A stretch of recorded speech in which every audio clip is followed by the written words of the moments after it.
Take your crazy mother somewhere else. You're scaring my customers. The grocery store owner's voice cut through the cold Chicago morning like a blade. His face flushed red with rage as he pointed at two figures huddled on the sidewalk. Michael Chen, 47, owner of Chen's Market on Michigan Avenue for 20 years, pillar of the community, Chamber of Commerce member, untouchable. I don't care if you're hungry, I don't care if you're cold, get out of my sight. Evelyn Carter didn't say a word.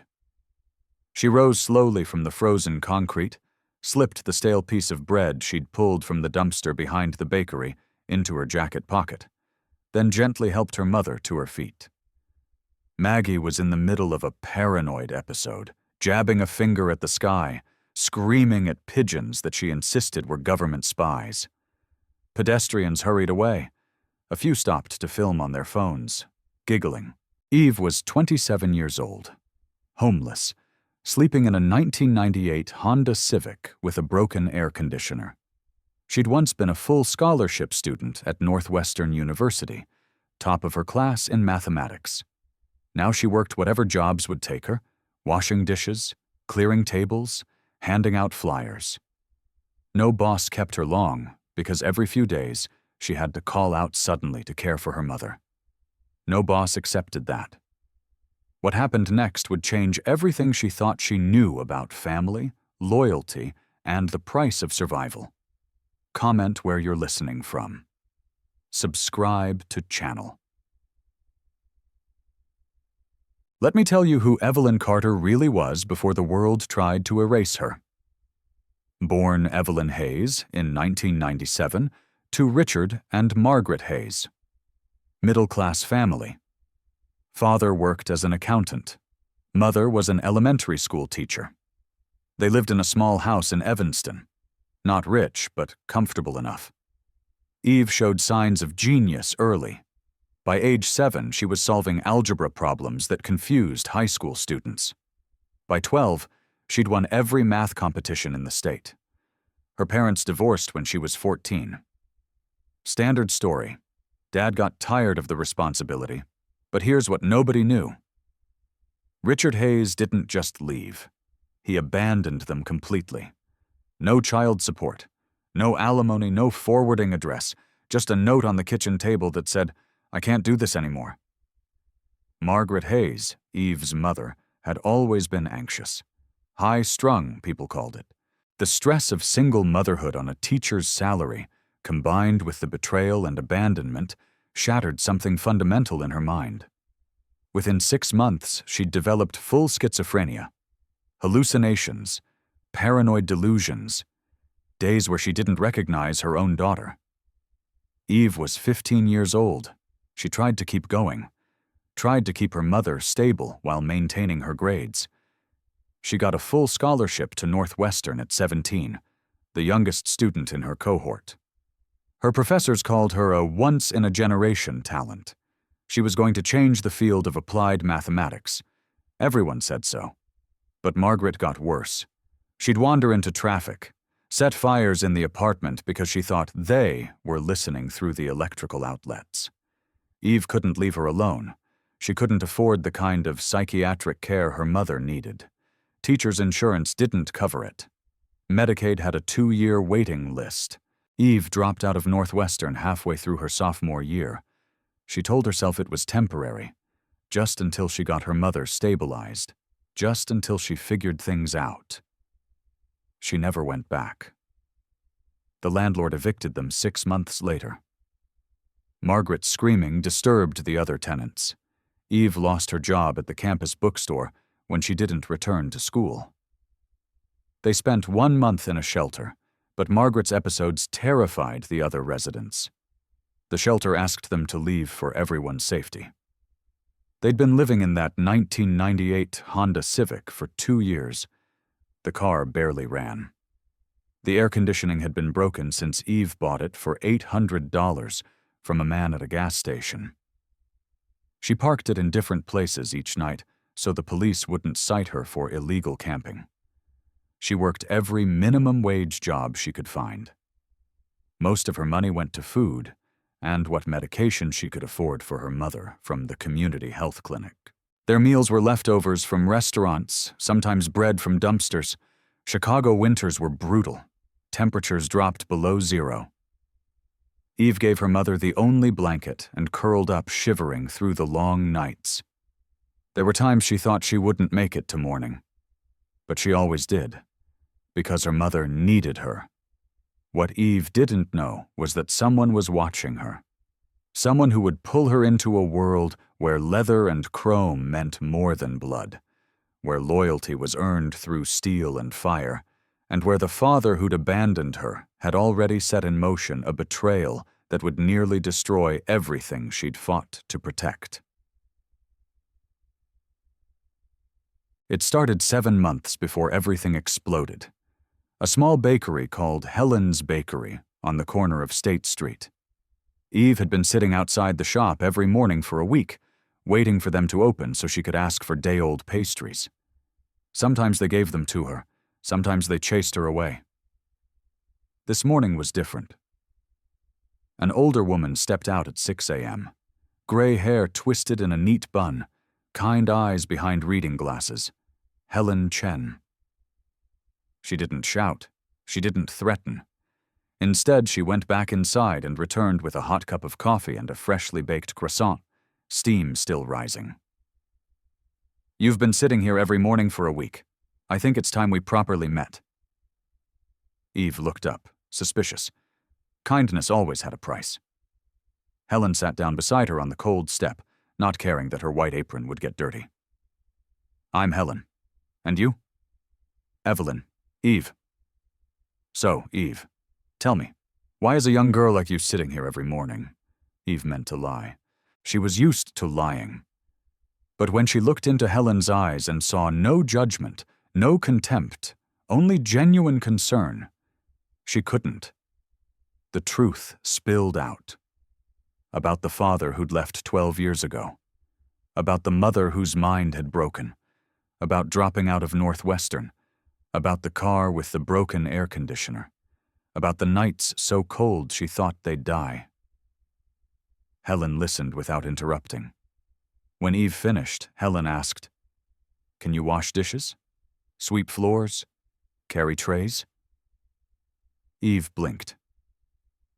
"I can do any job, ma'am." "Good.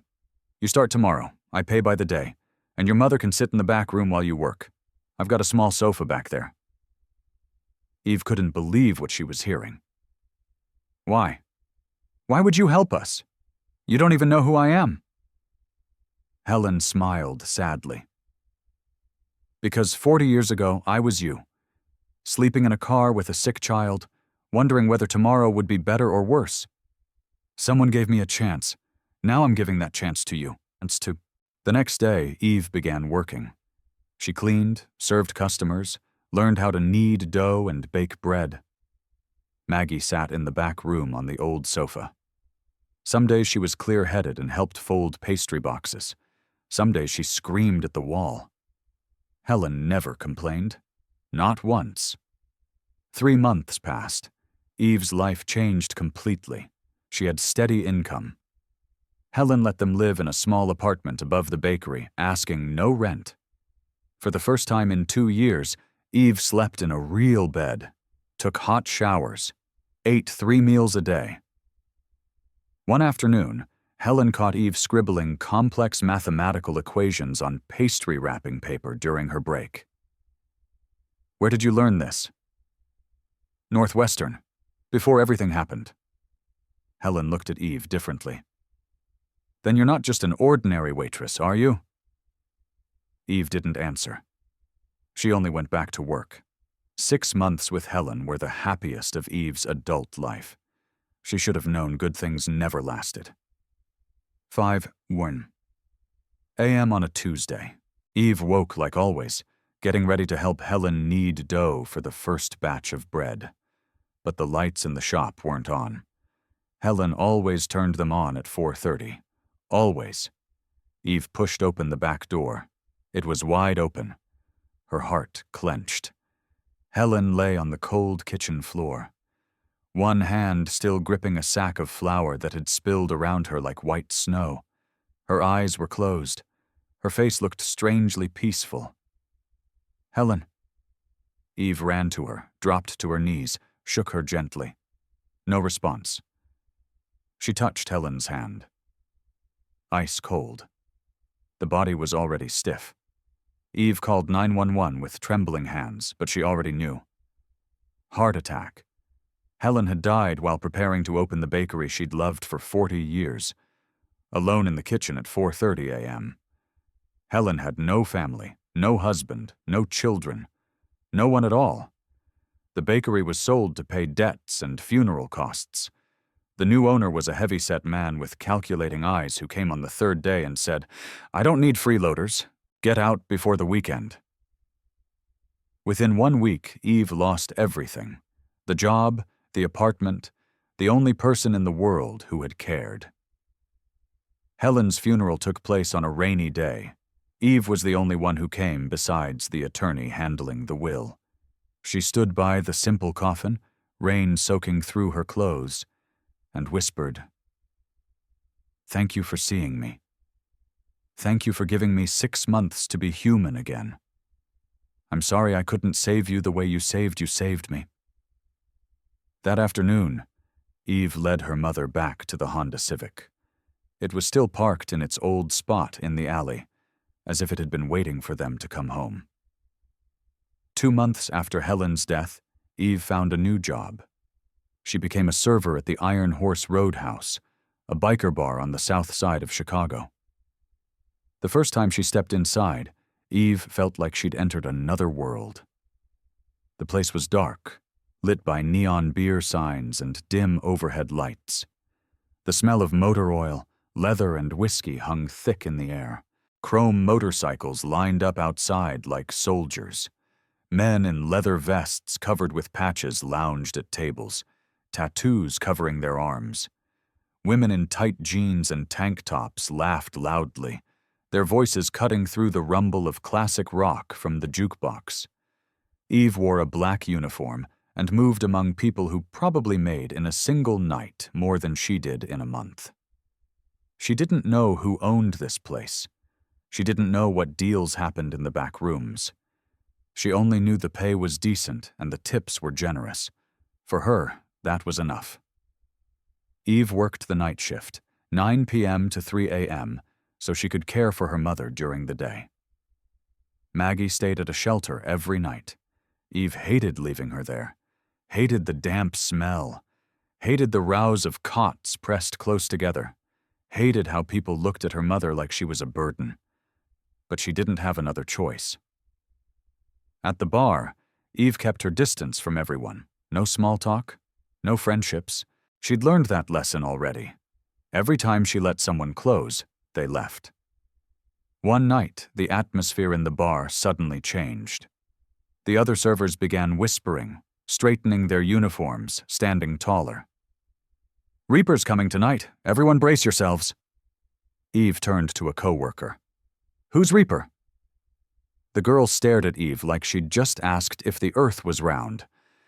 "The president of the Iron Disciples MC, owner of this bar, owner of everything for 10 blocks. Don't look him in the eyes. Don't speak unless spoken to. Best thing is don't exist." Eve didn't really understand, but she nodded. She had enough trouble in her life already. Late that night, while clearing a table near the pool room, Eve accidentally overheard a conversation drifting from the room behind the bar. A man's voice, low and hard. "Scorpions are making a move on the east side, testing our territory." Then another voice answered, so cold it raised goosebumps on Eve's arms. "Let them test. When the time comes, I'll finish them." Eve shivered. She hurried away, heart pounding. She realized she was working somewhere far more dangerous than she'd imagined. But there was one thing she didn't know.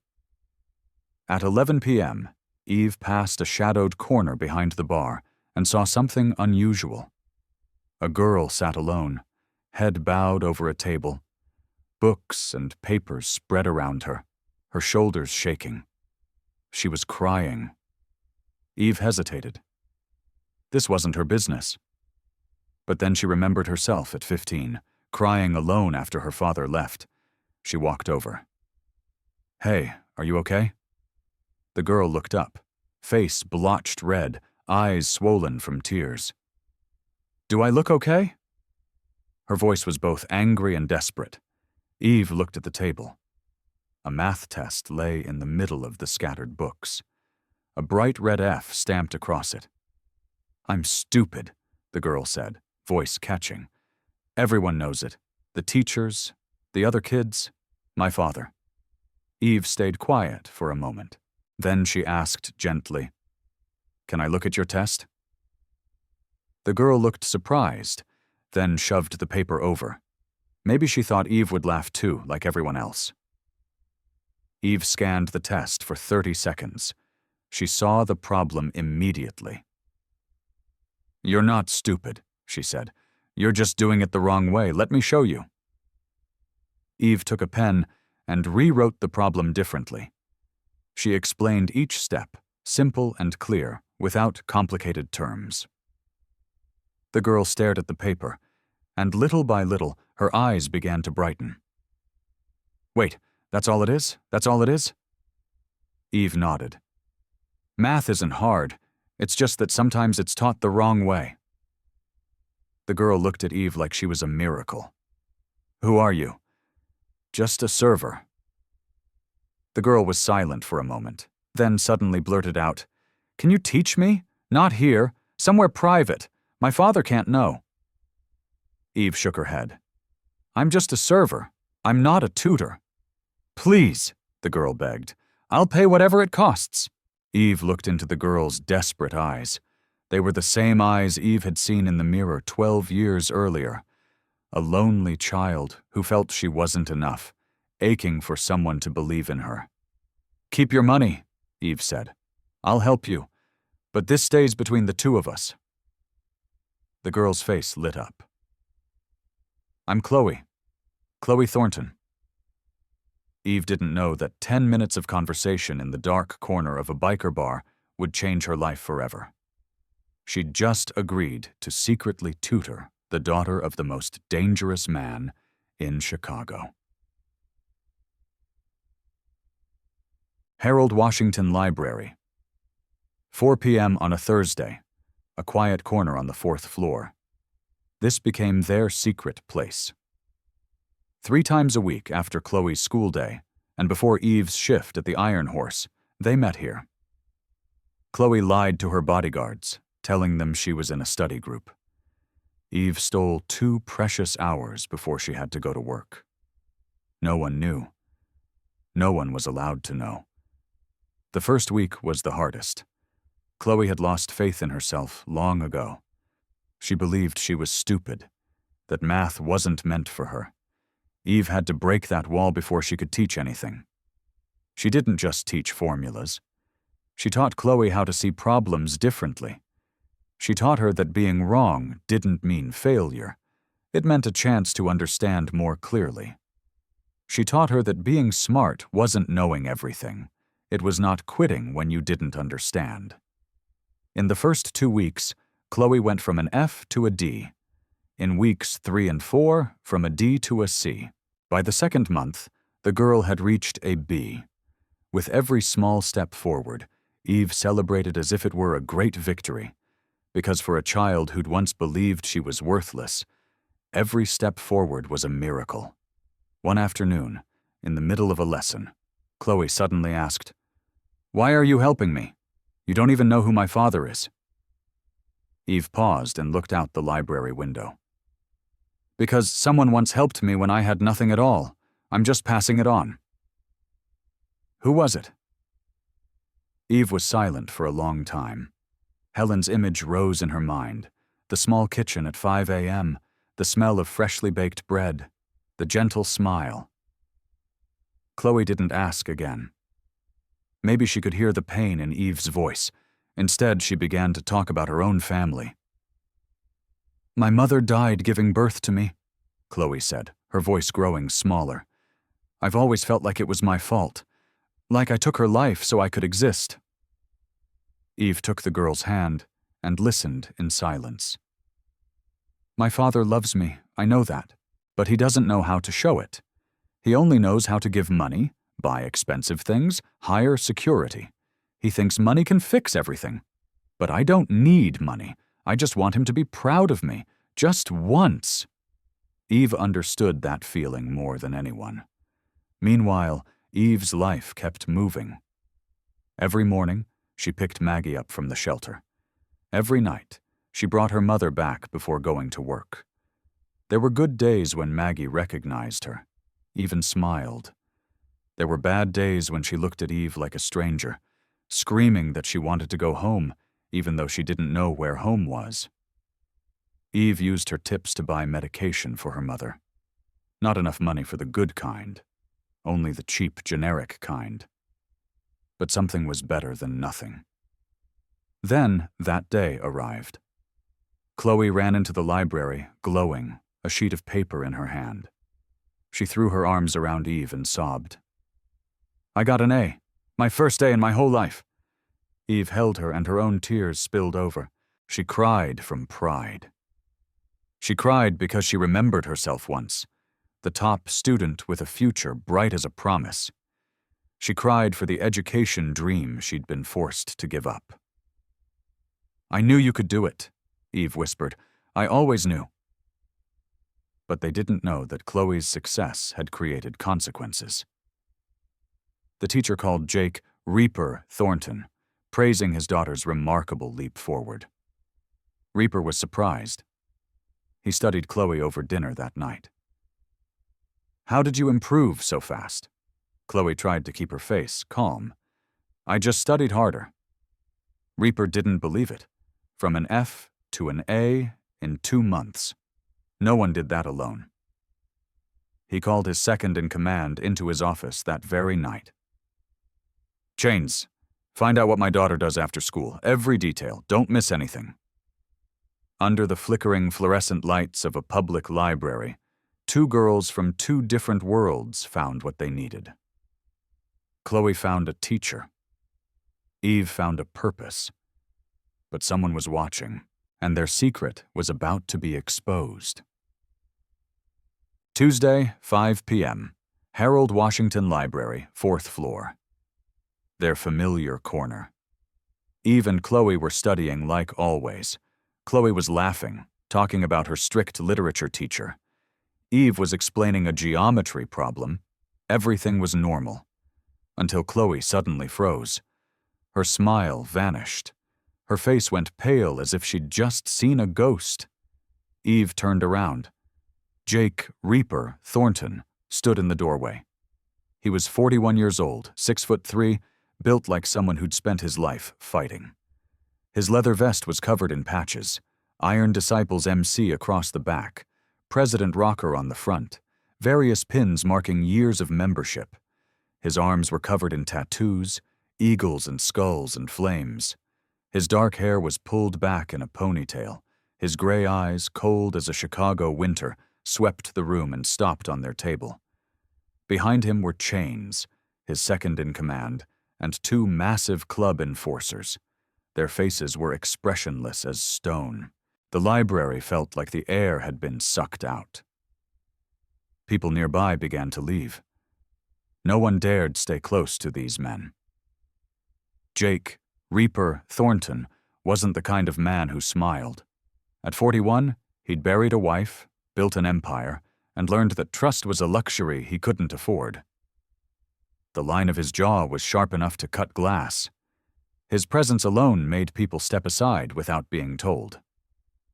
But when he took in the scene in front of him, his daughter laughing, her head bent over a math book, sitting across from a woman in worn clothes with tired eyes, something in him shifted. Only for an instant. Then it disappeared. "Dad." Chloe sprang to her feet, her voice trembling. "I can explain." Reaper lifted a hand. Chloe went silent immediately. He walked forward, each step echoing through the quiet. His motorcycle boots heavy on the library floor. Eve stood up. She didn't lower her head. She didn't step back. She'd lived through too many terrible things to be afraid of anything anymore. "Who are you?" Reaper asked, his voice low and hard. "Evelyn Carter. I work at your bar, and I've been tutoring your daughter." "You've been meeting my daughter in secret for 2 months." "Yes." Reaper stared at her. Those gray eyes didn't blink. "Give me one reason not to make you disappear." Eve didn't flinch. "I don't have one. Do whatever you want." Silence stretched out, tense enough to cut. Then Reaper signaled to the enforcers. "Take her." Eve's heart tightened. She thought she was going to die. But she didn't run. She didn't beg. She didn't cry. She'd already lost too much. If she lost her life today, at least she'd leave with her back straight. "Dad, no!" Chloe screamed, lunging to stand in front of Eve. "You can't do this. She only helped me. She's the only person who believed I wasn't stupid. Please, Dad." Reaper looked at his daughter. Then he looked at Eve. This girl wasn't shaking. She wasn't pleading. She stood tall in front of him as if he were just an ordinary man, not someone who could end her life with a single nod. He'd never met anyone like that. "Bring her to my bike," Reaper said. "We need to talk." What happened next would change everything. Eve was taken outside to where Reaper's Harley-Davidson sat gleaming under the afternoon sun. Custom paint job, chrome everywhere, worth more than Eve had earned in her entire life. Chains brought out a second bike, and Reaper gestured to it. "Get on.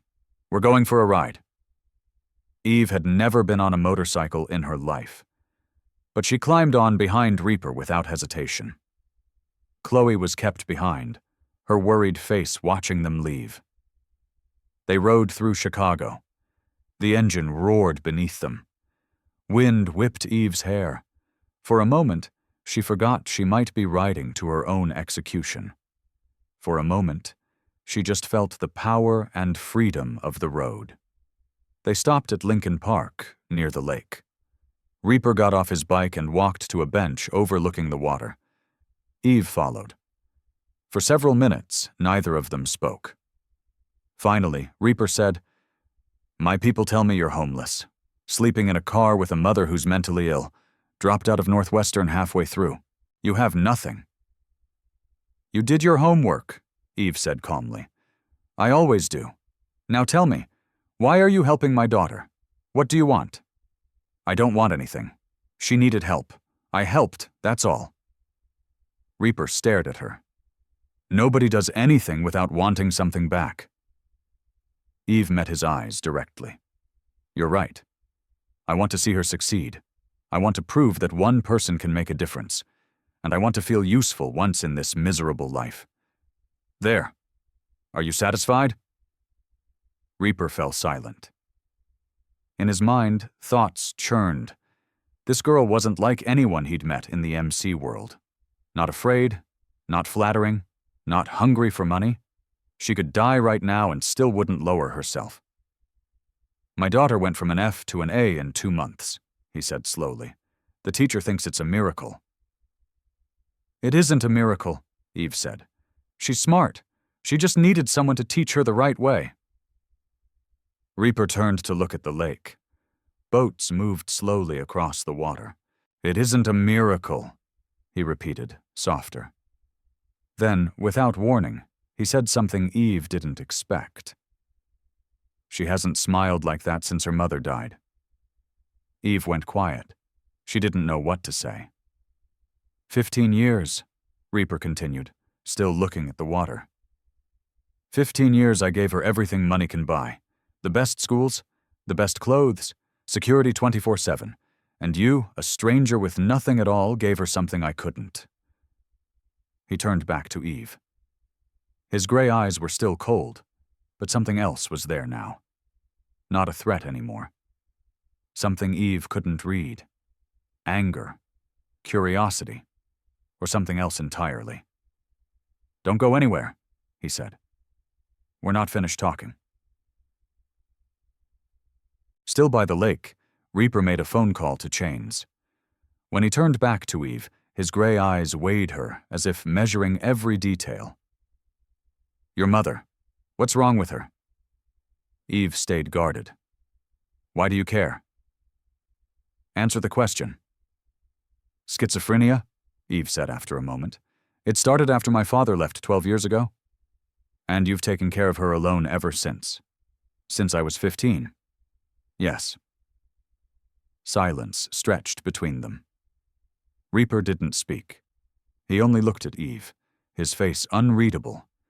The most dangerous man on Chicago's South Side, studying a homeless waitress like she was a puzzle he couldn't solve. "I have a proposition," Reaper said abruptly. "I'm listening." "You'll tutor Chloe officially. You'll be paid generously.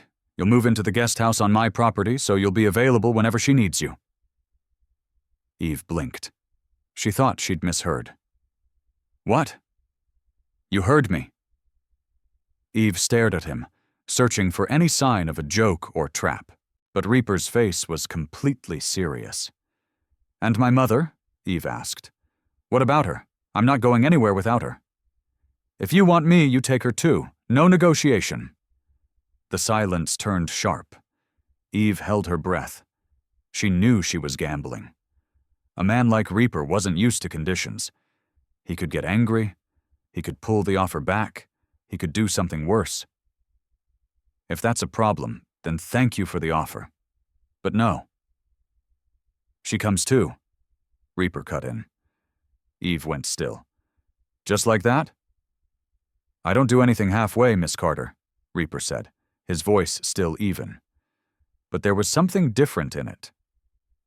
"Your mother will receive full medical care. The best psychiatrists in Chicago. Comprehensive treatment. It won't cost you a cent." Eve couldn't breathe. "Why?" she asked, her voice shaking. "Why are you doing all of this?" Reaper was quiet for a long time. He looked out at the lake, sunlight glinting off the water in sharp flashes. "My wife died giving birth to Chloe," he said, his voice sinking lower. "I blamed myself for years. I buried myself in the club, in building the territory, in becoming untouchable, and somewhere along the way, I forgot how to be a father." Eve listened, not daring to interrupt. "My daughter is drowning right in front of me, and I didn't see it," Reaper went on. "You did. A stranger with nothing saw what I, with all my power and money, couldn't see." He turned back to Eve. His gray eyes were still cold, but something else lived there now. An admission. Maybe respect. "So yes, I'll help your mother. Not because I'm generous, because I owe you. And I always pay my debts." Eve looked back at the city skyline. She thought about the Honda Civic with the broken air conditioner waiting in a dark alley. Thought about the damp-smelling shelter where Maggie was sitting alone. Thought about nights of winter cold that left her trembling. Thought about Helen, the woman who had given her a chance when no one else would. "Helen," Eve whispered to herself. "Maybe this is my second chance." "All right," Eve said, her voice steadier than she expected. "Deal." "Deal," Reaper replied. He held out his hand. Eve stared at it for a second, then took it. When their hands touched, Eve realized something. His hand was warm. Not cold like the exterior. Not cold like those gray eyes. Reaper seemed to notice something too. His gaze flickered, only for an instant. Then he pulled his hand back quickly and turned to his motorcycle. "Chains," he called into his phone. "Take Miss Carter back to get her things. Tomorrow morning pick her up and her mother. Bring them to the compound." That night, Eve sat in the broken car for the last time. Maggie was asleep beside her, breathing evenly. Eve looked up at the night sky through the cracked windshield. Tomorrow everything would change. She didn't know whether she was stepping into salvation or a trap. She didn't know what that man truly wanted. She didn't know what the future would hold. But for the first time in years, she had something she'd thought she'd forgotten long ago. A reason to hope. The custom van came to a stop in front of the gates of the Iron Disciples compound. Eve guided her mother out, then stood frozen as she took in what lay before her. No, calling it a house wasn't right. It was a fortress. The compound covered 3 acres on the far south side. 10-foot walls topped with security cameras surrounded the property. The main clubhouse was a massive 2-story structure, half warehouse, half mansion. Chrome motorcycles lined up in perfect rows in the parking area. A garage big enough to hold 30 bikes sat to the left. To the right was a smaller building, the guest house where Eve and Maggie would live. The gate was wrought iron, custom made, the Iron Disciples skull logo worked into the metal. "Look, Evie, the ocean. We're at the beach." Maggie suddenly cried out, eyes bright. She pointed at the fountain in the courtyard, face glowing like a child's. Eve smiled sadly. "That's right, Mama. We're at the beach. Sonar." Maggie ran to the fountain, cupped her hands to catch the water, laughed. She spun in circles, letting the spray splash her face, happy as if this were the most beautiful place on earth. "Eve!" a voice called from the clubhouse door. Chloe ran out, hair flying, face radiant. She threw her arms around Eve, not caring that club members were watching. "You really came. You're really staying. I thought my dad would throw you out. I thought I'd never see you again." Eve patted her back gently. "I'm not that easy to get rid of." Chloe smiled, tears shining at the corners of her eyes. Behind them, a middle-aged woman stepped out. Club matriarch, wife of one of the original members. Her name was Patricia. She wore tight jeans and a leather vest, hair teased high, arms covered in faded tattoos. She looked Eve up and down. Worn clothes, shoes rubbed down at the heels, tangled hair.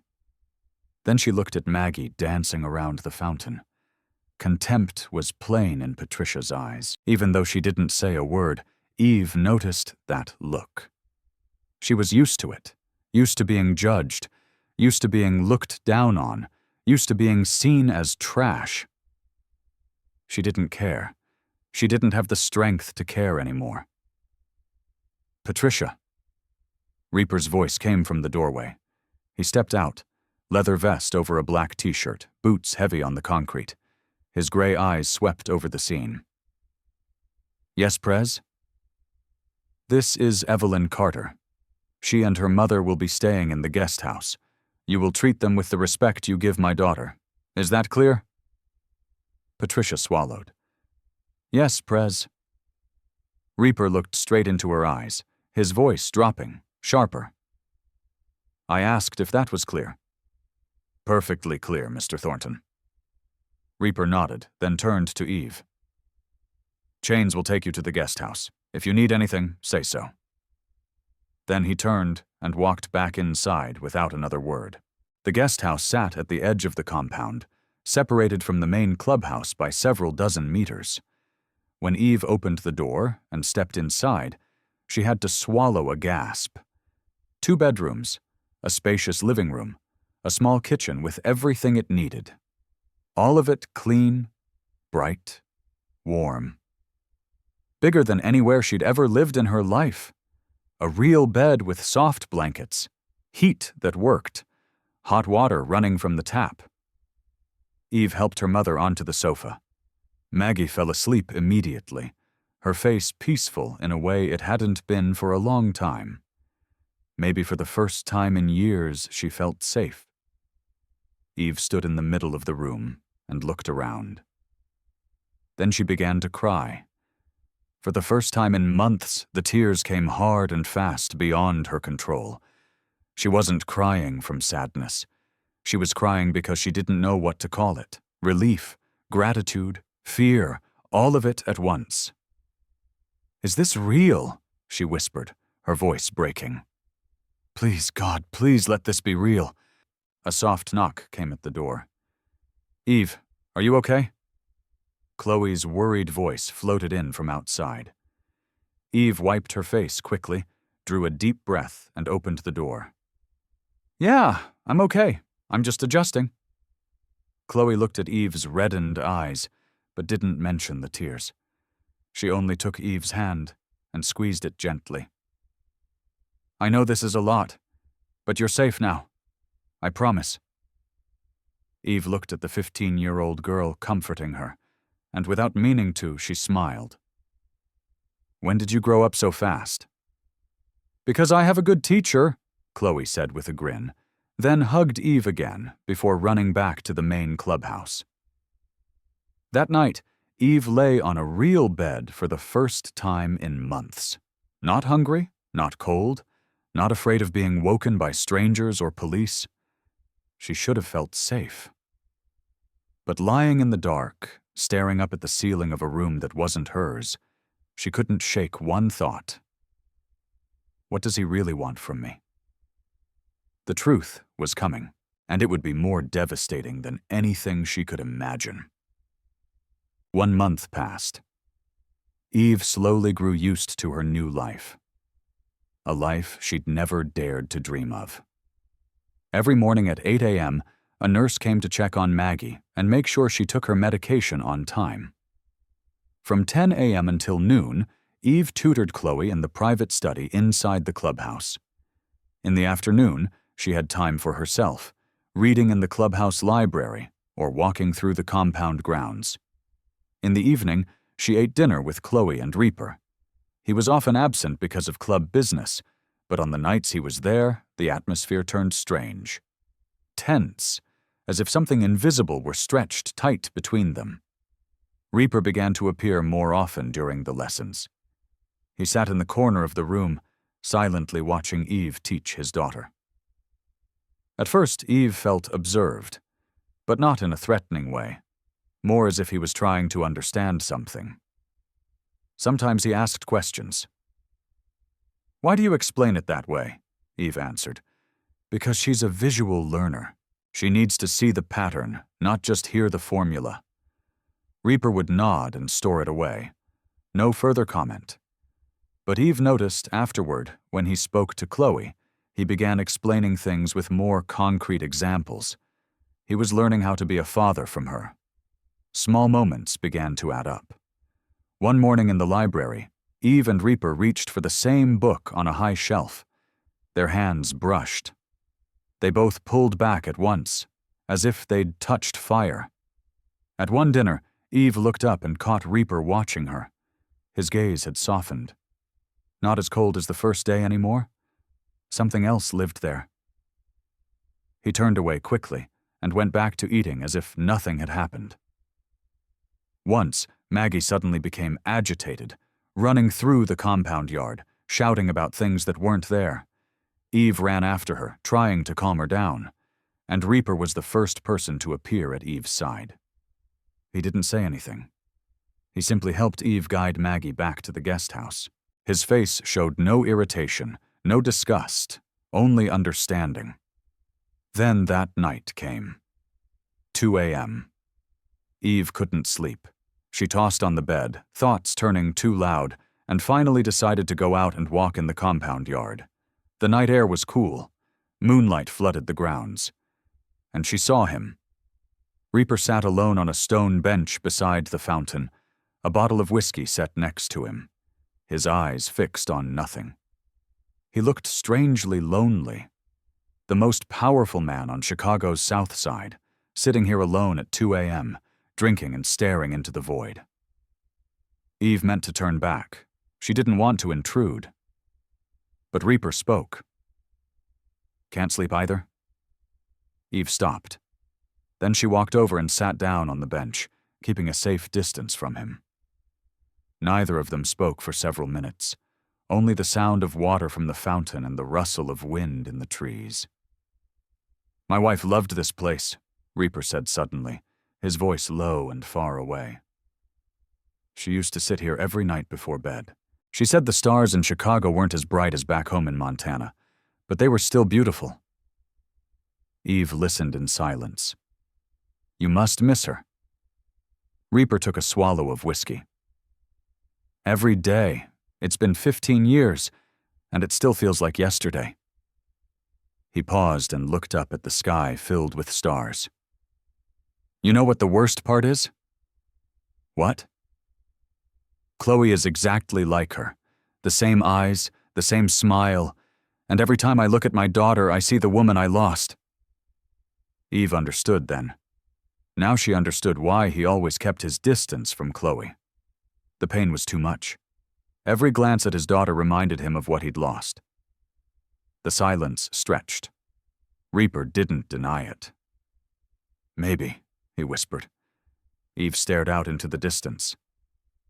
"My father left when I was 15, she said, her voice calm, as if she were telling someone else's story. "No warning, no explanation. He only left a note that said, 'I can't do this anymore.'" Reaper turned to look at her. "And your mother?" "She was never the same again.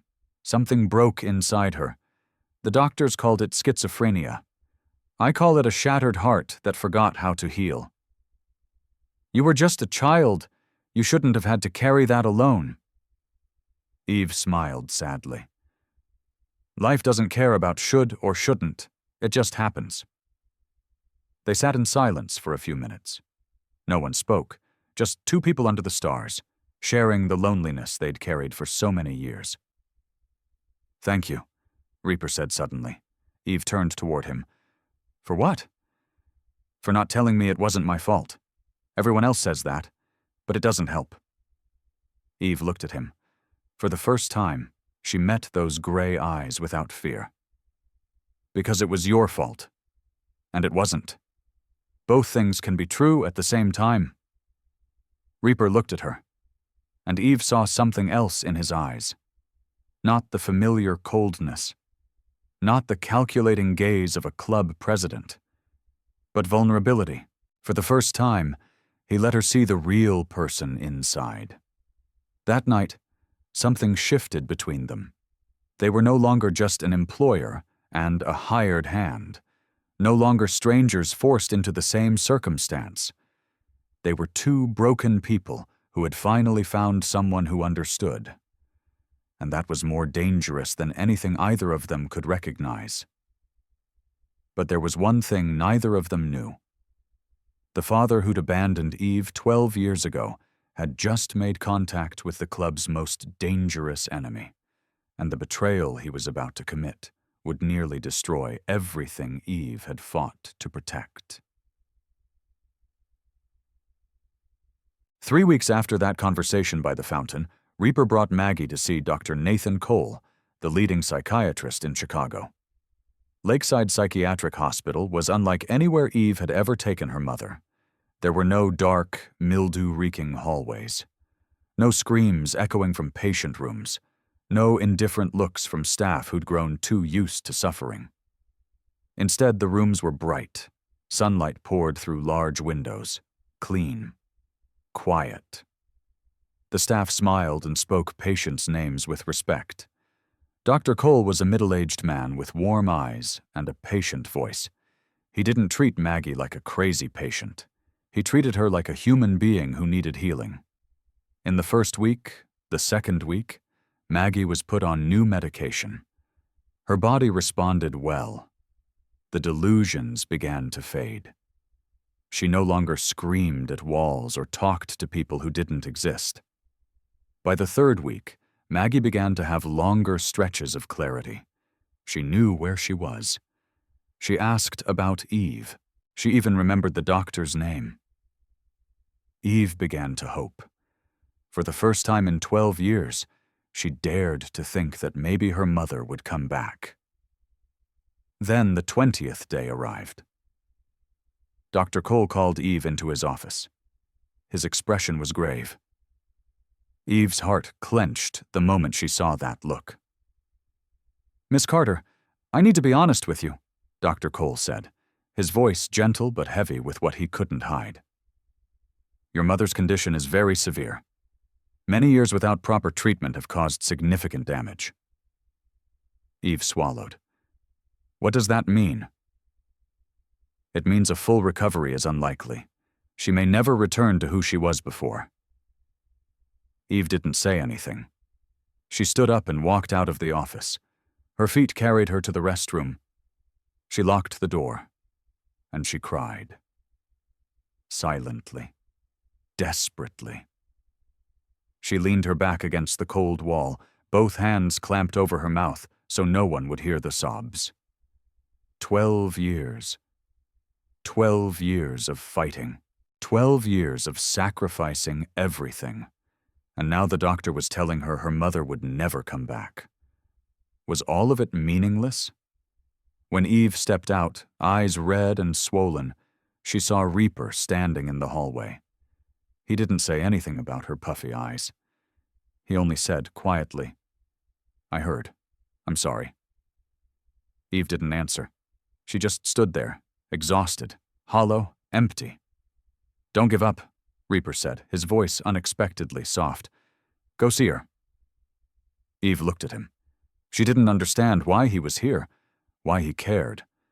But she nodded and walked toward Maggie's room. Her mother was sitting on the bed, staring out the window, silent. Afternoon sunlight fell over her gray hair, forming a faint halo. Eve sat down beside the bed and took her mother's hand. That hand was thin and wrinkled but still warm. "Mama, it's me. Evie." Maggie didn't react. She kept looking out the window as if Eve didn't exist. Eve felt her heart break one more time. Maybe the doctor was right. Maybe her mother would never come back. She started to stand, ready to accept what couldn't be changed. Then Maggie squeezed her hand. Eve froze. Maggie turned to look at her, and her eyes were clear, bright, present, for the first time in years. "Sweetheart," Maggie whispered, her voice trembling. "Is that you? Is it my Evie?" Eve collapsed. She sobbed and clung to her mother as if letting go would make her disappear. All the years of holding it in burst out at once. "Yes, Mama, it's me! I'm here! I'm here!" Maggie lifted a hand and stroked her daughter's hair, her eyes full of tears. "You're so beautiful. You look so tired. Are you eating enough?"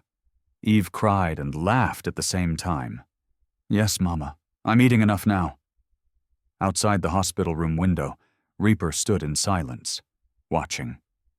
He saw Eve, the strong woman who had never cried in front of him, falling apart in her mother's arms. He saw Maggie, the sick woman the world had abandoned, stroking her daughter's hair as if she were still the child she'd once been. A strange feeling rose in his chest, something warm, something he didn't know how to name. Chains stepped up beside him. "Prez, is everything all right?" Reaper didn't look away, his eyes still fixed on the scene inside the room. "Everything's all right. More than all right." Later, Dr. Cole told Eve that moments like this were very rare, windows of clarity that arrived without warning. He couldn't promise they would last. But right now, in this precious moment, Maggie had returned. And Eve held on to it as if it were the only thing keeping her alive. Because it was. What Eve didn't know was that outside the hospital, in a parking lot 3 blocks away, a man sat in a car watching the building through binoculars. Richard Hayes, Eve's father, the man who'd abandoned her 12 years ago. And he was making a phone call. "Yeah, I confirmed it. She's here every Tuesday and Thursday, same time. The mother's alone in room 314 for about an hour while the daughter meets with staff." A voice crackled through the phone. "Good work, Hayes. The Scorpions MC will make this worth your while. Stay close. When we move, we'll move fast." Richard Hayes hung up the phone and stared at the hospital building. For just a moment, his face showed something that might have been regret. Then it hardened again. He needed the money. That was all that mattered. The truth they buried for 12 years. 2 weeks after Maggie's miracle, life in the compound became strangely normal. Normal in a way Eve had never known. Her mother still had good days and bad days, but the good days came more often. Chloe grew more confident, more radiant. And Reaper, the cold man all of Chicago feared, began coming home earlier to eat dinner with his family. Then the good news arrived. Final exams ended.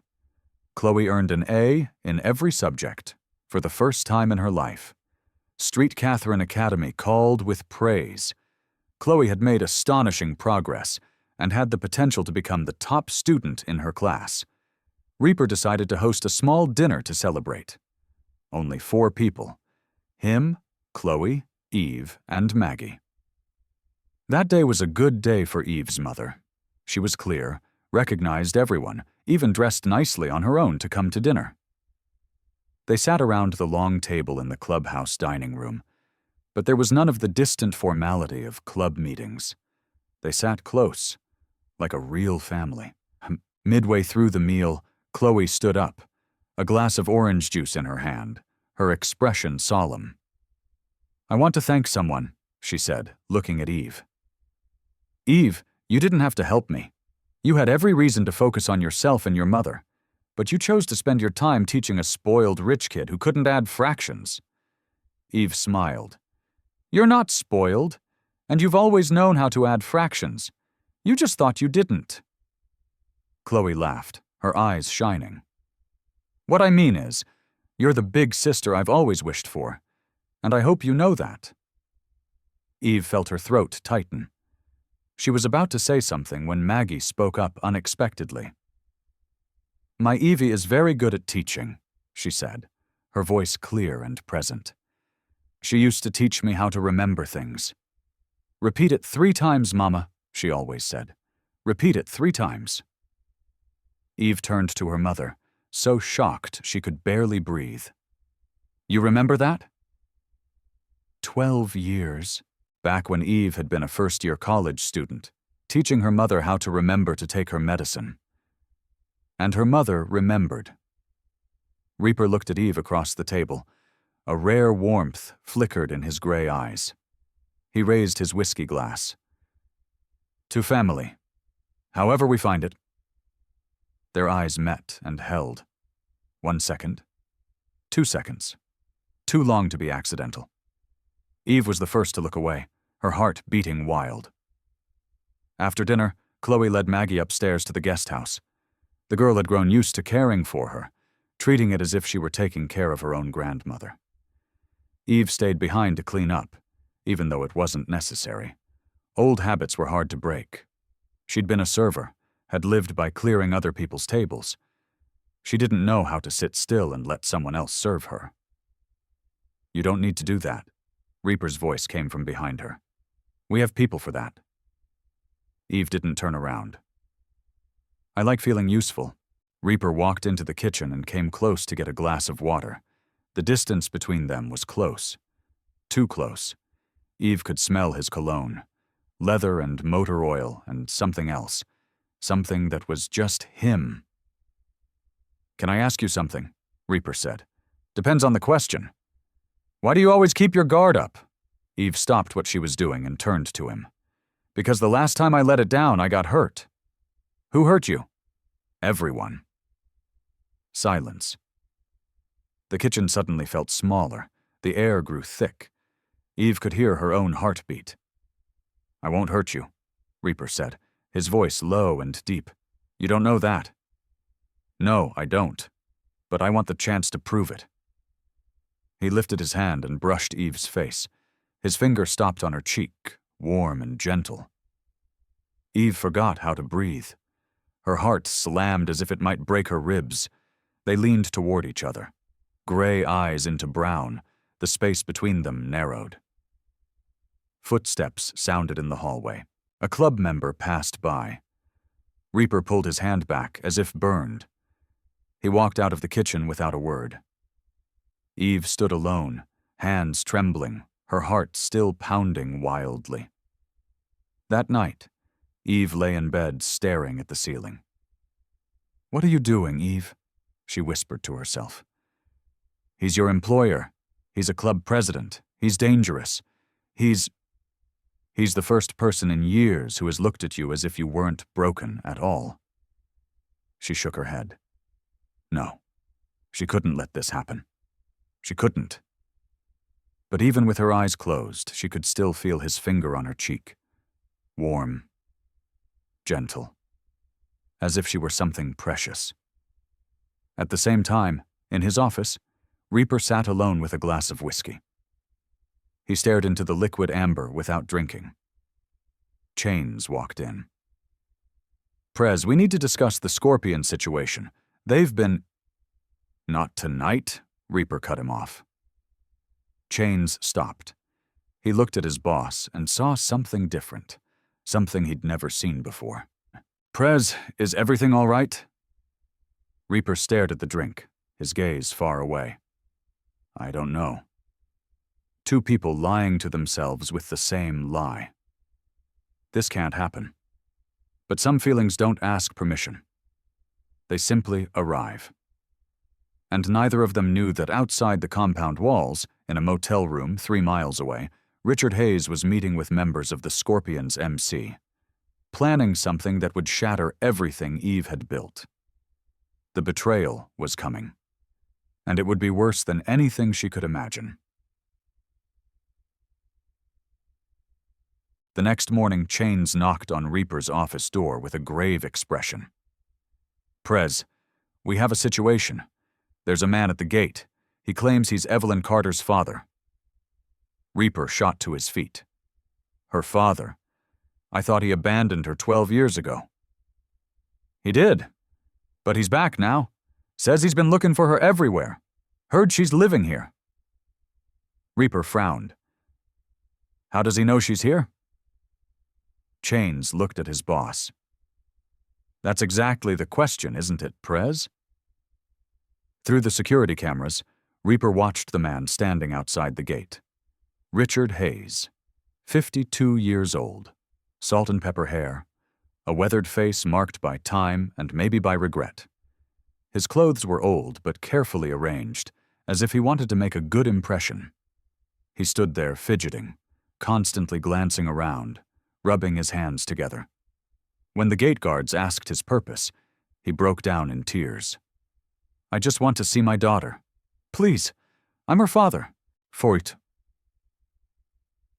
In the study room, Eve was explaining a lesson to Chloe when Patricia knocked on the door. "Miss Carter, someone is here to see you." Eve looked up and saw something strange on the woman's face.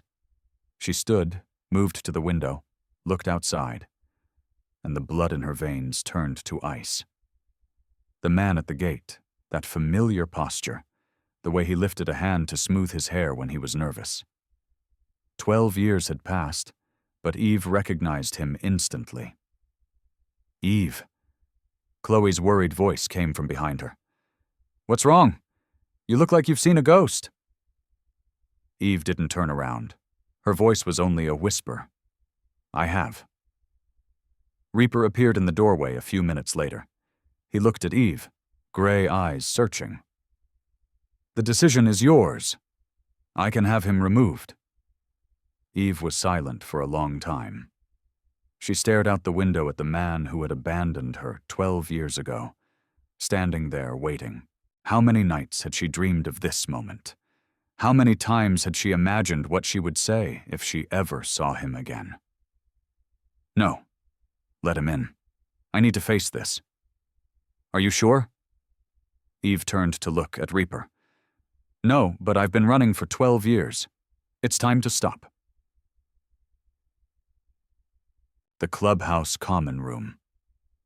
Eve stood to one side, back straight, face blank. Richard sat across from her on a worn leather couch, more expensive than everything he'd ever owned in his life. Reaper stood in the corner, silently watching. He didn't speak, but he didn't leave either. "Evie, sweetheart, I'm sorry," Richard began, tears running down his wrinkled face. "I looked for you everywhere. I wanted to come back, but I didn't know how." "Stop," Eve cut him off, her voice flat as a frozen lake. "Please, let me explain."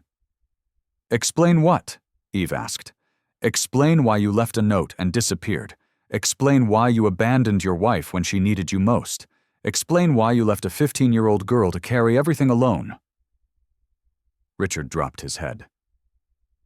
I was scared. I couldn't take it. Your mother was getting worse, and You were scared. Eve cut in, her voice starting to shake with anger. I was 15. I was terrified every day, but I didn't run. Richard looked up, his voice cracking. I made a mistake, Evie. I know that. But no matter what happens, I am still your father. You are a Hayes. I am not a Hayes. Eve spat the name back at him, her voice trembling with a decade of suppressed fury. The day you left us to rot, I threw that name in the trash along with every memory of you. I took my mother's maiden name, Carter, because she was the only parent who stayed to fight. My name is Evelyn Carter, and I don't owe a single syllable of my identity to a man named Richard Hayes. Evie, please, Richard pleaded. A father stays. A father fights. A father doesn't abandon his family just because things get hard. Eve surged forward, her eyes blazing. I want to make it up to you, Richard pleaded. I want to be in your life. Eve laughed, a bitter sound with no joy in it. Where were you when my mother screamed at the wall every night? Where were you when I had to drop out of school to pay for her medicine? Where were you when we slept in a car through 3 winters? Where were you? Richard went silent. No answer. No excuse could erase 12 years of absence. You don't get to come back when other people have done all the hard part, Eve said, her voice cold as ice. Get out. Evie, please. She told you to get out. Reaper stepped forward, his voice low and threatening. Richard looked up and for the first time realized who the man in the corner was. The patches on his vest, the skull logo, the word President. Fear flickered across his face. This isn't over, Richard said as the enforcers led him out. I'm still your father, whether you like it or not. The door shut. Eve sank into a chair, her hands trembling. All the strength she'd shown seemed to drain out at once. Chloe ran in and wrapped her arms around her. I'm sorry, Eve. Reaper stood still, not knowing what to say. He wasn't good at comforting, not good at showing emotion. But he was here, and that mattered more than any words. Eve looked up at him. Thank you for letting me handle it myself. Reaper nodded. Always. Outside the compound gates, Richard Hayes walked along the sidewalk, shoulders slumped, face hollow. What had he hoped for? That his daughter would forgive him? That everything would go back to how it was? A sleek black car pulled up beside him. The window slid down slowly. Mr. Hayes, a voice spoke from inside. I think we should talk. Richard looked into the car. 2 men with leather vests, Scorpion's MC patches on their backs. I hear you were rejected pretty brutally, the driver said, his voice coated in fake sympathy. Maybe we can help you get what you want. And you can help us with something we need. Richard hesitated for a second. Then he climbed into the car. The black vehicle rolled away slowly, carrying with it a darkness Eve didn't yet know was coming. Eve thought the worst was over.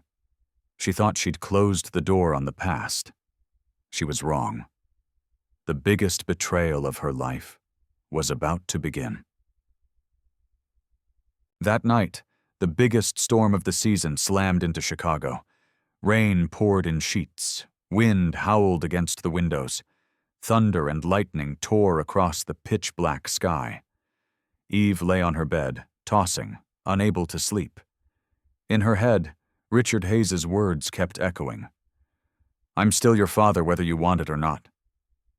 12 years. 12 years he had vanished. And now he thought an apology could erase everything. At 2 a.m., Eve gave up on trying to sleep. She went down to the clubhouse common room, thinking there wouldn't be anyone there at this hour. She was wrong. Reaper was sitting on the couch alone in the darkness, staring through the window where rain was falling like a waterfall. He hadn't turned on any lights, only the occasional flash of lightning lit his face. Can't sleep either? Reaper asked, without turning around, as if he'd known she was there before she spoke. Too much in my head, Eve said. Want to talk? Eve hesitated for a second, then walked over and sat on the couch, keeping a safe distance from him. I can't stop thinking about what he said, she began, her voice tired. I'm still your father. As if DNA is all that matters. As if 12 years of absence can be erased by a single apology. Reaper looked at her. Blood doesn't make a family, actions do. Eve turned toward him. Do you feel that way about Chloe too? Reaper was silent for a long time. Lightning flared, throwing his face into stark light for a heartbeat. I wasn't a good father to her. Not really. I was a provider, a protector, but not what she needed. You're trying now, Eve said softly. That matters. Does it? Sometimes I feel like it's too late. It's never too late. Not if you truly want to change. Silence settled again. Only the storm's roar outside. Can I tell you something I've never told anyone? Reaper asked suddenly. Eve looked at him. Okay. When my wife died, I made myself a promise. I said I would never let anyone get that close again, because losing her, it almost destroyed me. That's why you push everyone away, Eve whispered. That's why I push everyone away, Reaper nodded. My daughter, my brothers, anyone who tries to get past the wall. Eve studied him. And yet you're sitting here talking to me at 2 a.m. Silence. Long. Tense. Yeah, Reaper finally said, his voice low and rough. I'm here.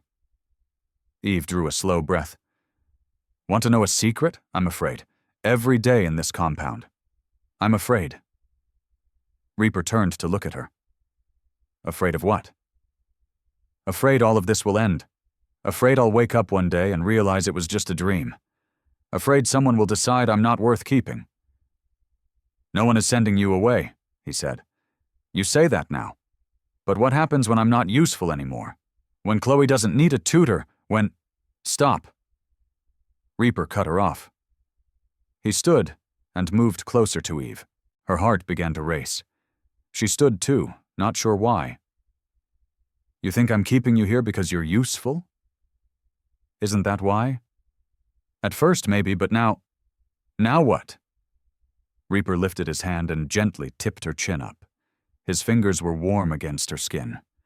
His gray eyes held hers, and there was no coldness left in them at all. Only sincerity. And something else. Something dangerous. Now, I don't know who I'd be without you. He kissed her. Softly at first, as if he were afraid she might vanish. Then deeper when she didn't pull away. Eve kissed him back.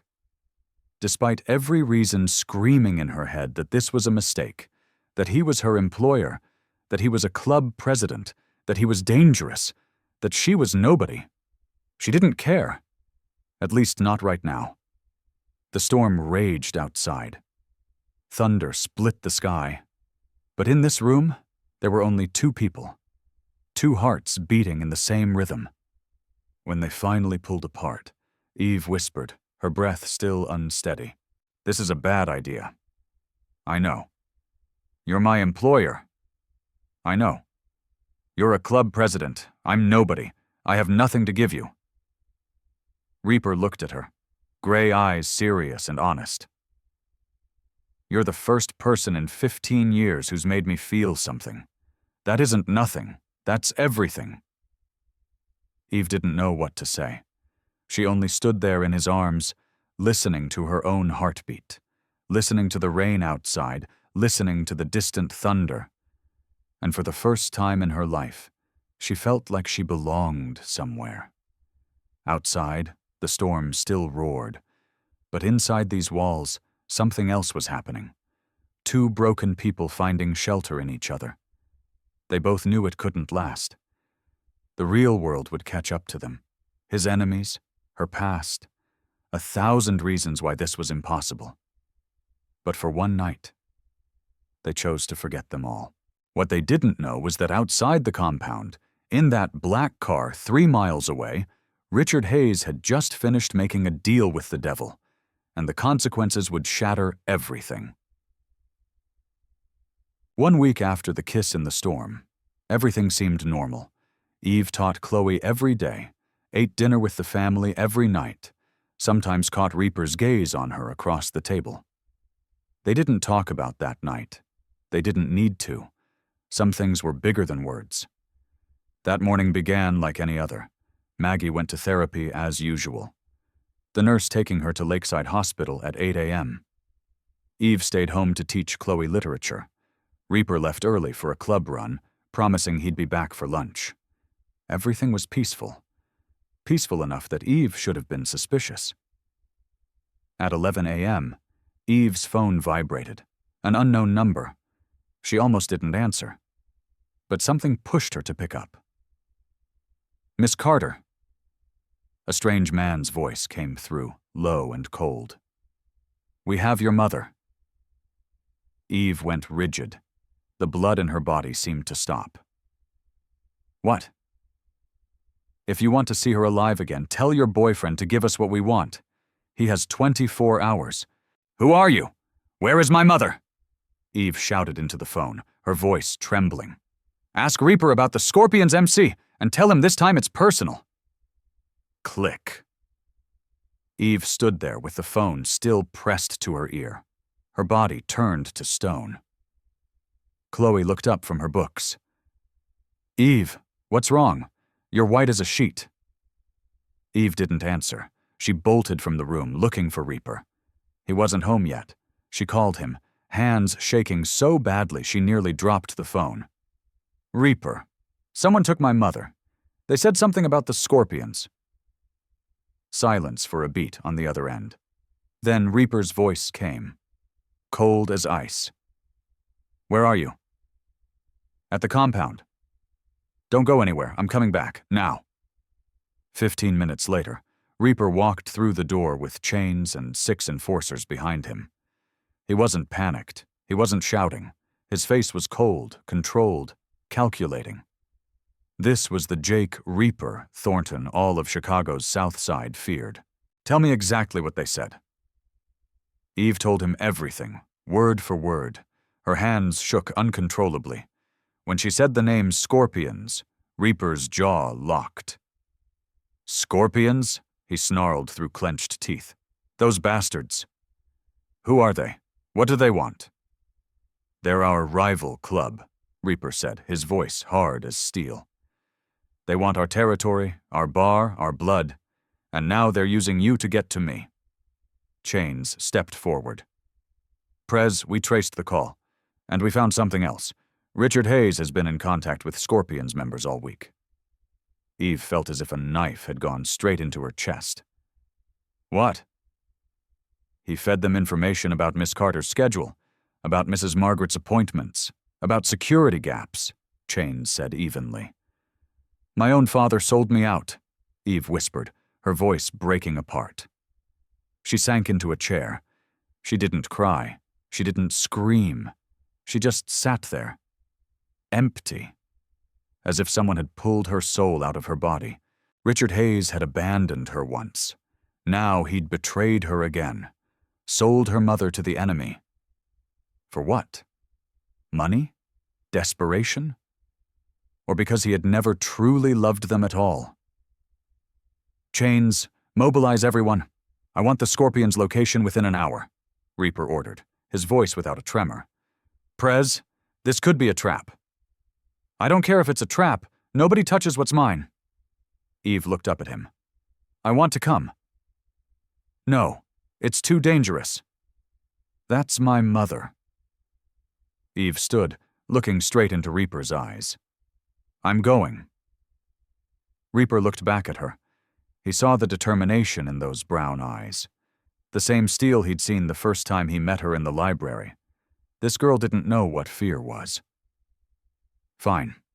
But you stay in the van, no matter what happens." 1 hour later, the convoy of motorcycles and vans stopped in front of an abandoned warehouse on the far south side. The area was deserted, full of rusted shipping containers and wild weeds. Eve sat in the armored van, her heart beating like a war drum. Over the radio, she heard Reaper issuing orders, then footsteps, a door kicked in, gunfire, shouts, 10 minutes, 10 minutes that felt like 10 years. Eve sat there, fingernails digging into her palms, praying to anyone who might be listening. Please, please let my mother be safe. Then the radio crackled. Target secured. Mrs. Carter is safe. Eve didn't wait a second longer. She shoved open the van door and ran toward the warehouse. Reaper was stepping out, holding Maggie by the hand. She was tied up, clothes wrinkled, face streaked with tears and terror. But she was alive. Unhurt. "Mama!" Eve sobbed and threw her arms around her. "I'm here! I'm here now!" Maggie trembled in her daughter's arms. "The bad people, Evie. They kept asking about you. I didn't say anything. I didn't say anything." "I know, Mama," Eve cried, shaking. "You did so good. You did so good." The enforcers dragged someone else out of the warehouse. Richard Hayes. He looked pathetic, face swollen, clothes torn. Clearly the Scorpions had kept him to ensure his cooperation. When he saw Eve, he started crying. "Evie, I didn't know they'd hurt your mother. I just wanted money. I was desperate." Eve looked at him. The man who had given her life. The man who had abandoned her. The man who had sold her out. She didn't feel anger. She didn't feel sadness, only emptiness, like she was looking at a stranger. Reaper stepped up beside Eve, his voice low. "What do you want me to do with him?" Eve stared at her father, the man who had abandoned her once and now betrayed her again. "Later," she said, her voice exhausted. "Right now, I just want to take my mother home." 3 days after the rescue, Maggie was stable. Luckily, she didn't remember much of what had happened. Her sick mind had protected her from the horrifying memory. She only knew she'd gone somewhere, met bad people, and then Evie came to bring her home.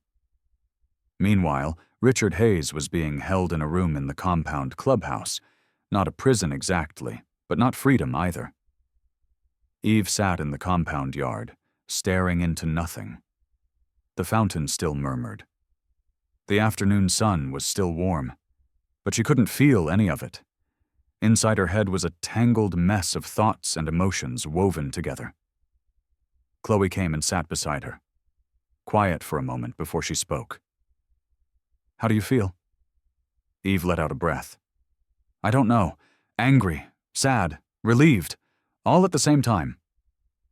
Chloe studied her, eyes older than her years. "Do you hate him? Your dad?" Eve stayed silent for a long time. The afternoon sun touched her face, but it couldn't chase the darkness in her chest. "I should hate him. After everything he's done, I should hate him with my whole heart. But I'm tired of hating. I've carried this anger for 12 years. It's exhausting."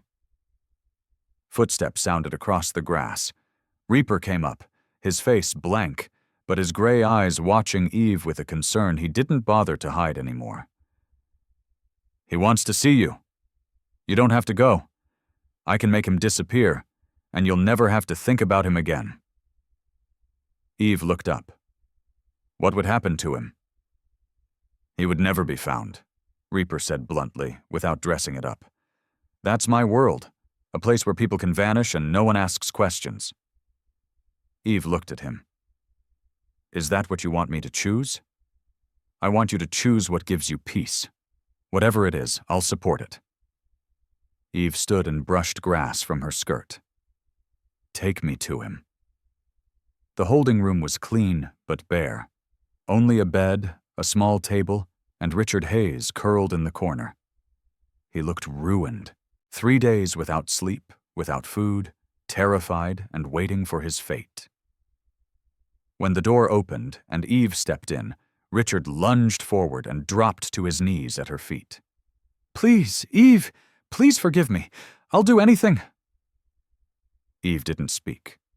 She only stood there, looking down at the man who had once been her father. The man she'd admired as a little girl. The man who had abandoned her. The man who had betrayed her. "Do you know what the worst part is?" Eve finally said, her voice strangely calm. Richard looked up, eyes raw with tears. "What?" "It's not that you left. It's not even that you sold us out to the scorpions." "Then what?" "It's that you never loved us enough to stay. Not when things got hard. Not when it truly mattered. You loved yourself more than you loved me or Mom." "That's not true," Richard sobbed. "Don't!" Eve cut him off, her voice sharp as ice. "Don't lie to me again." Silence. Richard wept at his daughter's feet like a child caught doing something wrong. "I'm not going to ask Reaper to kill you," Eve said, "and I'm not going to call the police." Richard lifted his head, not believing what he'd heard. You're letting me go?" "Yes, but not because you deserve it, because I deserve peace. Carrying this hatred is poison, and I don't want to drink it anymore." Eve turned to Reaper standing in the doorway. "Let him go. But if he comes near me or my mother again—" "He won't survive," Reaper said, his voice cold as ice. "Then we understand each other." The enforcers escorted Richard to the gate. Before he walked away, he looked back at Eve one last time, eyes full of tears and regret. "I'm sorry. I'm truly sorry." Eve didn't answer. She turned and walked away without looking back. After Richard was gone, Reaper came to her side. "That was brave. I don't know if I could do that." Eve shook her head. "It wasn't brave. It was survival. If I keep hating him forever, he wins. He gets to live in my head without paying for it. I don't want to give him that power anymore." Reaper looked at her, gray eyes shimmering with something Eve couldn't read. "You're extraordinary, you know that?" "I'm just tired," Eve said. He stepped forward and pulled her into his arms. He didn't speak. He simply stood there, giving her something steady to hold on to. And Eve leaned into him, letting herself be weak for once in her life. That night, Eve slept more deeply than she had in years. No nightmares, no ghosts of the past. She had let go. 6 months passed. Life had changed completely in a way Eve had never dared to dream of. She was back in college, majoring in psychology at Northwestern, the place she'd been forced to leave 12 years earlier. Reaper had arranged everything, but Eve insisted she had to receive an official scholarship based on her own merit. And she did. Her grades were at the top of the class, as if the 12-year interruption had never happened. Chloe was preparing to graduate high school, ranked in the top 5 of her class at Street Catherine Academy. She'd applied to top universities and been accepted by many. From an F student no one believed in, Chloe had become the pride of the entire school. Maggie was more stable than ever. She still lived in the guest house with a nurse, painted every day, had more good days than bad now. She no longer screamed at walls or talked to people who weren't there. The new medication and proper care had brought a miracle Eve had once believed impossible. And Reaper. He had changed. He came home earlier, ate dinner with the family every day. He'd even learned how to smile. That rare smile on his cold face appeared more often now, especially when he looked at Eve or Chloe. He was still the president of the Iron Disciples MC, still the most feared man on Chicago's South Side. But inside this compound, he was only a man trying to be a better father and learning how to love again. One ordinary afternoon, Eve was reading in the clubhouse library when Reaper walked in. "Come with me."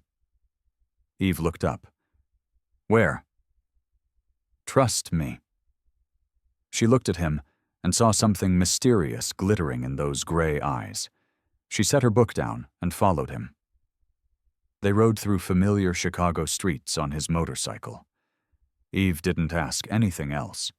She simply sat behind him, arms wrapped around his waist, watching the city through her helmet visor. When they stopped, she was surprised to recognize the place. Harold Washington Library. Why are we here? Reaper opened the door for her. This is where everything began, where you changed my daughter's life, and mine.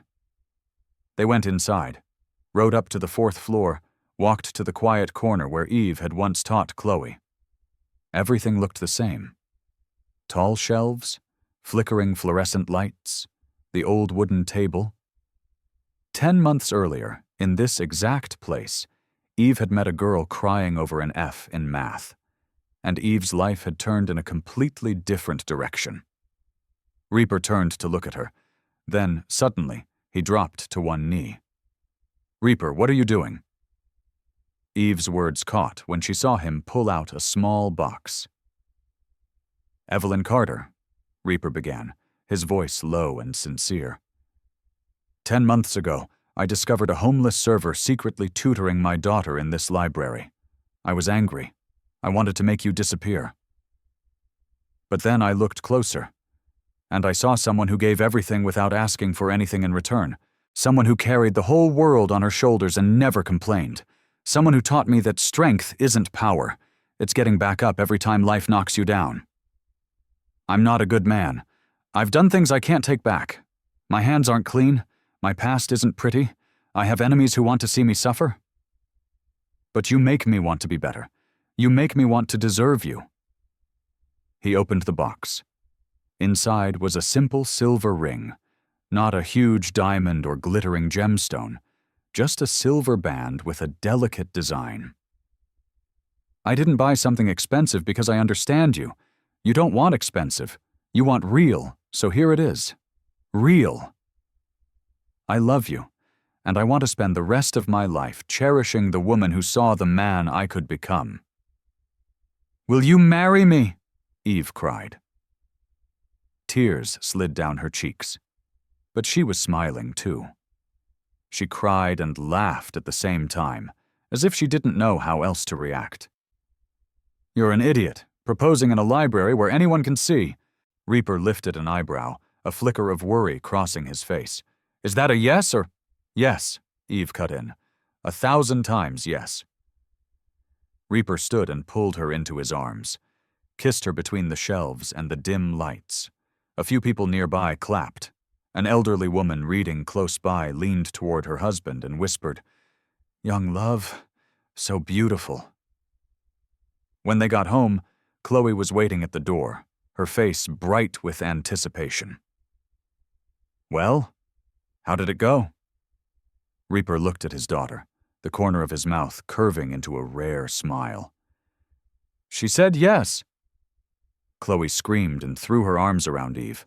"I knew it! I knew it!" Maggie stepped out from the guest house. Today was a good day. She was clear, recognized everyone, even wearing the pretty dress Eve had bought for her. "What's all the noise?" Eve went to her mother and took her hand. "Mama, I'm getting married." Maggie looked at Reaper, then at Eve. Her eyes were clear and steady. "Is he a good man?" Eve smiled. "He's trying to become a good man, and that's enough." Maggie nodded, a gentle smile blooming on her lips. "Then I'm happy. My daughter deserves to be happy." That night, the 4 of them sat down to dinner together. Reaper, Eve, Chloe, and Maggie. They laughed, they talked. They were a family. Not by blood, by choice. And sometimes that kind of family is the strongest of all. The wedding day arrived. A small wedding in the compound yard. Not showy, not lavish, only the people closest to them. Chloe was the maid of honor, crying before the ceremony even began. Mascara smeared and she didn't care at all. Chains stood beside Reaper as best man. And for the first time in his life, that hard man truly smiled. Dr. Nathan Cole and Maggie's nurse were there too, along with a few new friends Eve had made at the university. There were no hundreds of guests, no press, no cameras, Only the people who truly mattered. The most special moment was when Maggie walked Eve down the aisle. Today was her best day. Completely lucid, completely present. As if the illness had retreated so she could witness the most important day of her daughter's life. "You look so beautiful, Evie," Maggie whispered, tears shining in her eyes. "Your father should have been here to see this." Eve squeezed her mother's hand. "I don't need him here, Mama. I have you. That's all I need." Maggie stopped, eyes reddening. I'm sorry for not being able to be with you through those years. My mind, it kept taking me far away." "Mama, stop." Eve turned to her, gentle but firm. "You were always there, even when you didn't know. You were the reason I kept fighting. I love you, my daughter." "I love you too, Mama." Reaper waited at the end of the aisle in a black suit. And for the first time in his life, he looked nervous. The man all of Chicago's South Side feared was trembling like a young man on his first date. When Eve reached him in a simple white dress, hair down, barely any makeup, he whispered, "You are breathtaking." Eve smiled. "You look pretty sharp when you clean up." They stood facing each other, hand in hand, and spoke their vows. "I, Jake Thornton, promise to protect you, not only from the outside world, but from myself. I promise to be better, to try harder, to never take you for granted. I promise to become the man you see when you look at me, even when I can't see myself that way. I, Evelyn Carter, promise to stand beside you through storms and through silence, through good days and days that feel unbearable. I promise to remind you who you are when you forget. I promise to be your home, the way you have become my home." I do. I do. The kiss. Small fireworks lifted into the afternoon sky. Chloe cried the loudest of everyone. Maggie clapped, beaming. "My daughter is married, my daughter is happy." At the celebration after the ceremony, Chloe stood to speak. "1 year ago I failed every class and believed I was stupid. Then a server in torn shoes taught me I was wrong. She didn't just teach me math. She taught me to believe in myself." The girl turned to Eve, tears streaming. "Eve, you're not just my tutor anymore. You are my sister." Then she looked at Reaper. "And Dad, thank you for finally letting someone in. Mom would be so proud." Reaper stood, and for the first time in front of everyone, he hugged his daughter. That night, after the guests had gone home, Eve stood alone on the balcony overlooking the compound, looking out at the Chicago sky. Reaper came up behind her and wrapped his arms around her from behind. "What are you thinking about?" "I'm thinking about how different my life is compared to 1 year ago. I used to sleep in a car, eat leftovers. Wonder if tomorrow was worth waking up for. And now I have a family, a home, a future. It doesn't feel real." "It is real," Reaper whispered against her ear. "It's your reality now, and I'll spend every day making sure you never have to doubt it." Eve lifted her eyes to the stars, the same stars she used to pray to through the cracked glass of a broken car long ago. "My name is Evelyn Carter Thornton," she whispered into the night. "Daughter of a woman the world called crazy, a college dropout, homeless, broken, but also a survivor, a fighter, a teacher, a wife." She closed her eyes and let the tears fall freely. "God, I used to beg you just to let me live through one more day. I didn't dare ask for more, but you gave me everything." A mother who remembers my name. A little sister who chose me. A man who saw me when no one else did. Thank you. I don't deserve it, but thank you. I will make every moment of this second chance count." And so the girl who once slept in a broken car under the bitter Chicago sky now stood beneath stars, surrounded by love. She had walked through fire. She had lost everything and rebuilt from ash. She had learned that family is not about blood, but about who stays when things get hard. Epilogue. So let me ask you something. Have you ever felt invisible? Like you were screaming for help and no one could hear you? Have you ever been abandoned by the people who were supposed to love you most? Have you ever looked at someone's perfect life and wondered why you got the broken version? Evelyn Carter's story isn't a fairy tale. It's real, and real is always more powerful than fiction. Because somewhere right now, there's a girl sleeping in a car, a mother losing her mind, a child wondering if anyone will ever see them. And maybe you're that person. Maybe you've been that person. Maybe you know that person. This story isn't just about Evelyn. It's about every person society has written off as worthless, every person carrying burdens no one should have to carry alone, every person one kind gesture away from hope. Helen didn't have to give Evelyn a chance, but she did. And it changed everything. Reaper didn't have to help. But he did. And it changed everything. You don't have to be rich to change someone's life. You don't have to be powerful. You just have to see them. Really see them. Because the next time you walk past a homeless person on the street, remember Evelyn Carter. Northwestern scholarship student. Mathematical genius. The girl everyone ignored. The next time you judge someone for their struggles, remember Maggie Carter. Elementary school teacher. Loving mother. The woman whose mind broke because her heart did first. The next time you think one person can't make a difference, remember that every story in this video started with one person choosing kindness when cruelty was easier. Drop your story in the comments. Have you ever been judged unfairly? Has anyone ever given you a second chance that changed your life? Or have you been that person for someone else? Share this story. Not the sanitized version, the real version.